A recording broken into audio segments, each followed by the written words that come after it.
तर माऊली एक प्रश्न होता मला. आता काळा कलर आपल्या गोष्टींमध्ये म्हणजे देवा धर्माच्या गोष्टींमध्ये वापरत नाही, पण जे माऊलींचा टिल्ला जो आहे तो काळा कलरचा लावला जातो, तर त्याच्याबद्दल काय सांगशाल तुम्ही? असं आहे, काला जो रंग आहे हा शुभ कार्याला चालत नाही, तर निषेध आहे. रंग हे सर्व सुंदरच आहेत, ही भगवंताची निर्मिती आहे, परंतु काला रंग आहे हा शुभ कार्यामध्ये वापरला जात नाही, म्हणून काळा रंग हा निषेधासाठी वापरला जातो. आणि विशेष म्हणजे तुळशी बुक्का जो काला टिला आपण लावतो, पांडुरंगाला लावतो, माऊलीला, वारकरी सर्व लावतात.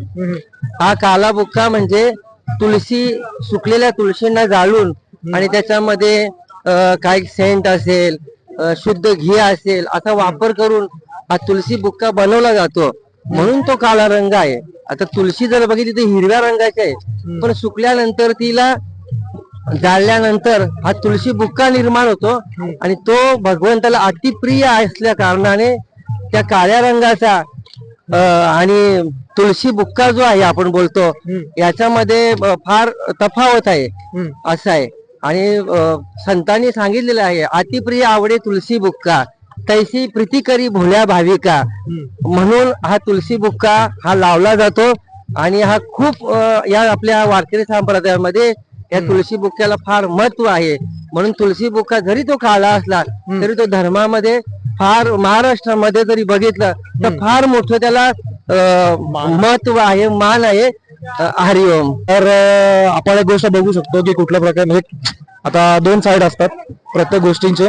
तर ज्या प्रकारे इकडं कचरा वगैरे झालाय, तर एक विनंती असणार माऊली आपल्याला की जेव्हा पण आपण काही खाणार किंवा काही गोष्टी, चाय झालं किंवा काही पोहा झाला किंवा नाश्ता झाला, तर कृपया करून अशा जागेवर टाका किंवा डस्टबिन वगैरे बघा. किंवा सरकारला पण हे निवेदन करेल की कुठेतरी जाऊन डस्टबिन वगैरे किंवा असं काहीतरी कचऱ्याच्या गाडी झाल्या वगैरे, तर त्यांचा म्हणजे इन्व्हॉल्वमेंट ठेवावा इकडं, की लोक त्याच्यामध्ये कचरा ऍटलीस्ट फेकू शकणार. रामकृष्ण हरी. आता आपण ज्या ठिकाणी आहोत हे नातेपुते आणि माळशिरस याच्या मधला जो भाग आहे सदाशिव नगर, या ठिकाणी माऊलींची दिंडी ज्या वेळेला येते त्यावेळेला गोल रिंगण याला म्हणतात. या रिंगणामध्ये माऊलींच्या पुढे चालणार तो घोडा अश्व, हा अश्व आणि एक त्या अश्वावर असलेला स्वार, असे दोन अश्व या गोल रिंगणामध्ये फेरी मारतात. आणि प्रत्येक वारकरी, प्रत्येक दिंडी या रिंगणाला वगळून जात नाही, ह्या रिंगणाला गोल राऊंड मारूनच जात असतात. पूर्वीपासून चालत आलेली प्रथा आहे. काही ठिकाणी उभे रिंगण आहेत, वारकरी एका रस्त्याच्या दोन्ही बाजूला थांबतात आणि तो अश्व, माऊलींचा अश्व दिंडी क्रमांक आता सध्या 15-16 पर्यंत येतो आणि पुन्हा मागे जातो. पूर्वी रथाच्या मागे 27 नंबर दिंडीपर्यंत तो अश्व येत होता. तोही सोहळा पाहण्यासारखा आहे. आणि असा नेत्रदीपक सोहळा आज आपण माऊलींच्या जरा अगोदर आहोत, म्हणून आपल्याला हे कमीची गर्दी दिसते. ज्या वेळेला माऊली इथे येतात, इथे पाय ठेवायला सुद्धा जागा नसते. खूप खूप असा आनंद का जीवनामध्ये हा क्षण प्रत्येक वेळेला आपल्याला साठवून ठेवण्यासारखा आहे.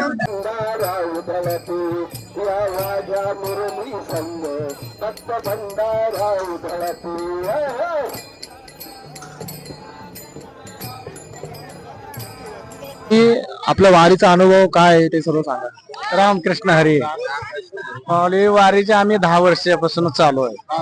हो, लय खूप असा आनंद आहे की आपल्याला हा सुख सोहळा स्वर्गात सुद्धा नाही, संत महात्मे सांगतात ते खरंच आहे.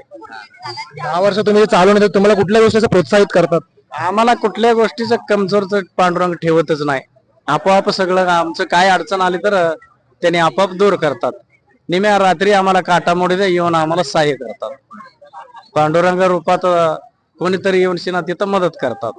पाय वगैरे दुखत असतील? काय सुद्धा नाही, पायाकडे बघायचं नाही, ध्येयाकडे बघायचं नाही, फक्त मनाने वारी करायची. शेती वगैरे असेल ना तुमची? हो, शेती आहे ना, शेती आहे. सगळे शेती आहे. पांडुरंग तिथं मळ्यात, सावता माळ्याच्या मळ्यात खुरपलं भगवंतानी. हा, बरोबर आहे ना. पांडुरंगा ज्या संतांच्या घरी राबले, न सांगता करी काम, मग त्याच्यावर विश्वास ठेवायचा आणि वारी करायची. आणि वारीत यायचं आणि सगळं मन चित्त सगळं तिकडं घरी म्हणलं तर वारी घडत नाही. हा, सगळं मन चित्त आणि आपलं ही शरीर पूर्ण सगळं त्या पांडुरंगाच्या रस्त्याने चालत राहावं लागतंय. रामकृष्ण हरे. तर मला एक उत्तर द्या, जे आपण वारीमध्ये भरपूर लोक सफेद कलरचा कपडा घालून येतात. मी पण ब्लॅक घातलेला, तर मला लोकांनी बोललेलं की काळा रंग घालायचा नाही किंवा वेगळा रंग घालायचा नाही. तर वारीमध्ये सफेद रंगाचं म्हणजे काय परंपरा आहे किंवा काय अशा गोष्टी जे चालत आल्या, तो सफेदच कलर का घालावा लागतो? सफेदच घालावा लागतो कारण वारकऱ्याचं चरित्र हे शुद्ध लागतं, जसं सफेद रंगासारखा त्याच्यावर कोणताही दाग नसावा, त्यासाठी सफेद कपडे वापरायचे. आणि वारीमध्ये सफेदच कपडे, वारकऱ्याचा पोशाख पण सफेदच असतो आणि त्यामुळे ते सफेद कपडे घालतात. कारण वारकरी हा शुद्ध सफेद रंगासारखा चरित्राने, गुणाने, परमार्थाने असावा लागतो, म्हणून व्हाईट कपडे घालावे. तर जर वेगळा प्रश्न आहे हा, म्हणजे कपड्यांपेक्षा वेगळा प्रश्न. तर जर जसं तुळशी माळ घालतात आणि त्यानंतरही जर कोण दुष्कर्म करत असणार, तर देव त्याला कुठल्या नजरेने बघतो किंवा देव त्याला काही गोष्टींचे पाप देणार, त्याच्याबद्दल तुम्हाला काय सांगा? देणारच. जो माल घालून जर दुष्कर्म करत असेल तर त्याचं पाप त्याला मिळणारच, देव लगेच देणारच त्याला पाप. आणि असे पाप देणार की जो अज्ञानी माणूस असतो आणि त्याला काही देवाचं कळत नसतो, त्याला देण्यापेक्षा डबल पाप त्याला देणार ते. पापी माणसाने वारीमध्ये यावं का? यावा, नक्कीच यावा, कारण तो येऊ तर नाही शकत, कारण हे पुण्य असतात कितीक जन्माचे, त्यामुळे वारी घडते. आणि जर चुकून तो आला कोणाच्या बरोबर, चांगली संगत असली वारकऱ्याची, चुकून आला तर त्याने नक्कीच इथं येऊन त्याने जे पण काही दोष असेल ते घालवावा आणि चांगल्या मार्गाला लागावा. बस. वर्ष 8 वर्ष झाली, मला एकूण 8 वर्ष झाली, पण 5 वर्ष मी आलो.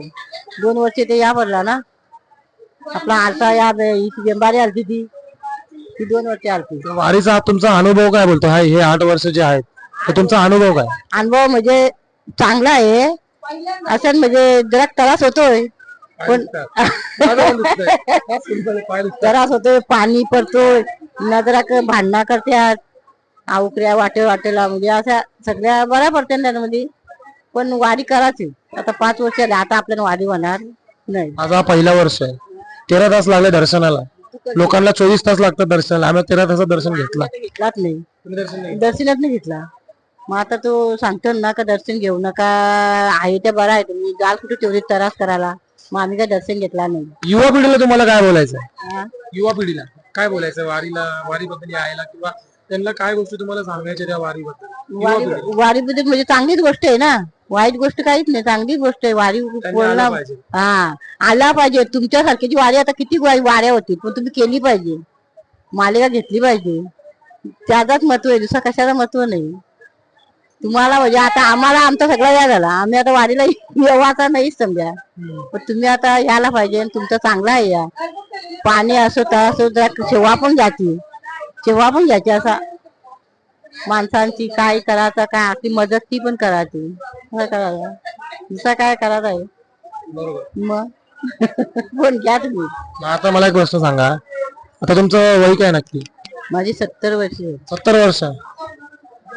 आणि तुम्ही पुढच्या वर्षी तुम्ही दिंडी म्हणजे यायचं यावं का नाही यावं त्याचा काय सांगता येत, प्रयत्न करशाल?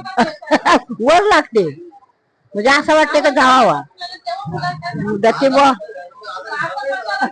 हा बुवा होता, म्हणजे तो बुवा होता ना, तो बुवा आता गेल्या वर्षी मेला ना, अंदाज मेला समजा, तेव्हा आम्हाला जोमालून न्यायचा. आता जो गणेश आहे ना, गाडीमध्ये बोजे बिजे वाटत होतो, त्याने आता लक्ष माझी जोडीदार नाही होत्या, सगळ्या गेल्या. याला म्हणजे जोर लागतोय. आमचा गाव म्हणजे आंबारी गोटी येणार, माझी जोडीला आता कोणीच नाही, कोण नाही जोडीला, मी एकलीच राहिला. म्हणजे इकून तिकून आपण गोळी करायची न जोमालून जायचा. मग दुसरा काय आता उरलाय, याला आहे बाय आता 5 वर्ष बोलली म्हणजे 8 वर्ष बोलली म्हणजे ओळख झाली ना. मला पण आठवण ठेवा. रामकृष्ण हरी. मला एक गोष्ट सांगा, वारकरी म्हणजे काय?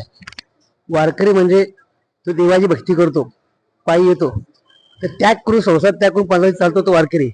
वारकरी अर्थ म्हणजे जीवनामध्ये ज्या वाईट गोष्टी असतात त्याचे वार करतो, त्याला आम्ही वारकरी बोलतो. असं आहे.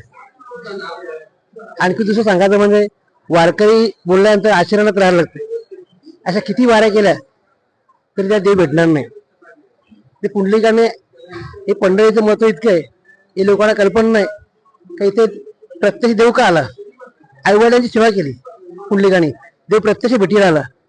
इथली पहिली वारी कोणी सुरुवात केली, आज शिवशंकराने सुरुवात केली पहिली वारी, तिथून वारी सुरुवात झाली, तिथून वारकरी वारी करतात. मग ज्ञानेश्वर महाराज असतील, तुकाराम महाराज असतील, यांच्या काही फळ असतील, हे तिथून परंपरा सुरू झाली. तिथून वारकरीच नाही, प्रत्येक जाती धर्माचे वारी देशातून, अन्य राज्यातून, देशातून लोक येतात वारी करतात. तर जी वारी आहे तर ती एक संस्कृती म्हणून घेतलं पाहिजे किंवा फक्त एक धर्म म्हणून? सगळ्यात संस्कृती भेटलं पाहिजे. धर्म त्यामध्ये सगळे धर्म येऊ शकतात. सर्व असतात. ही हिंदू धर्मामध्ये कुठल्या धर्माला बंदी नाही. असा एकच सनातन धर्म हिंदू, तर तो प्रत्येक धर्माच्या आचरणामध्ये श्रेष्ठ आहे. तर त्याच्यामध्ये धर्म बोलल्यानंतर आज धर्माची गरज आहे. तर धर्म विसरत चाललेत, त्याच्यावर देशाला गाणीच चालली. धर्म टिका देश टिकणार आहे, देश टिकायला धर्म टिकू शकत नाही. मी सकाळी एक पालखी बघितली, त्यावर मोहम्मद खान महाराज असं लिहिलेलं. तर जे मुस्लिम संत पण आहेत, तर मग वारीचा आणि त्यांचं काय? वारकरी याच्या विठ्ठलाने प्रत्येक धर्मामध्ये अवतार घेतलेले महाराज. सोनार असतील, चांभार असतील, कसाय असतील, विजन कसाय असतील, प्रत्येक धर्मामध्ये विठ्ठलाने अवतार गेला. कशा करता?